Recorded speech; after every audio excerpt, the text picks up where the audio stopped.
एक गांव में एक स्वामी जी रहते थे। उनका नाम राघवेंद्र राव था। उन्होंने ऐसा जीवन जिया जिसे सामान्य मानदंड से अतिमानवीय माना जाएगा। उनके बारे में कहा जाता है कि वे हर दिन 1008 सूर्य नमस्कार करते थे। आगे चलकर 90 वर्ष की आयु के बाद उन्होंने इसे घटाकर 108 कर दिया। इस कारण नहीं कि उनमें क्षमता नहीं थी, बल्कि उनके पास समय नहीं था। वही उनकी आध्यात्मिक साधना थी। योग शिक्षक होने के साथ साथ वे एक शानदार आयुर्वेदिक चिकित्सक भी थे। वे गिने चुने नाड़ी वैद्यों पारंपरिक चिकित्सक में से एक थे, जो आपकी नमजा छूकर ही आपकी बीमारी बता देते हैं। वे न केवल आपको यह बता देते कि आपको आज क्या बीमारी है, बल्कि अगले 10-15 वर्षों में क्या बीमारी होने की संभावना है यह भी बता देते और उसके निवारण के लिए अभ्यास भी सिखा देते थे।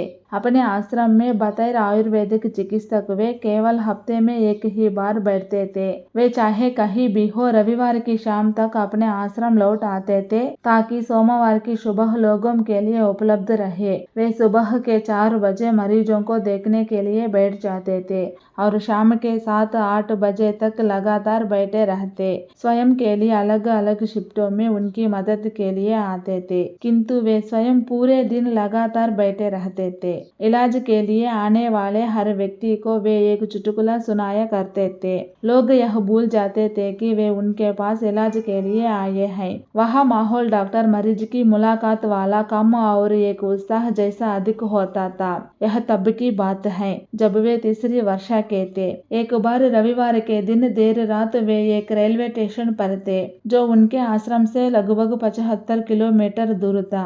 उनके साथ 2 साथी और भी थे। उन्हें पता चला कि रेलवे की हड़ताल है। इसका मतलब था कि कोई ट्रेन नहीं आएगी और न ही वापस जाने का कोई दूसरा साधन था। अपने काम के प्रति उनका समर्पण ऐसा था, उन्होंने अपने दोनों साथियों को प्लेटफॉर्म पर ही छोड़ा और 75 किलोमीटर की दूरी रात भर रेलवे ट्रैक पर बस दौड़कर पूरी कर ली। वे सुबह 4 बजे अपने आश्रम पहुंच गए और अपने मरीजों का इलाज करने के लिए तैयार थे। आश्रम के लोगों को एहसास भी नहीं हुआ उन्होंने इतनी लंबी दूरी दौड़कर तय की है। जब उनके 2 साथी दोपहर बाद आश्रम पहुंचे, तब उन्होंने दूसरे लोगों को बताया कि स्वामी जी ने क्या किया। उन्होंने इसी तरह से एक अविश्वसनीय जीवन जिया। वे 104 वर्ष की आयु तक जिए और उन्होंने अपने अंतिम दिनों तक योग सिखाया।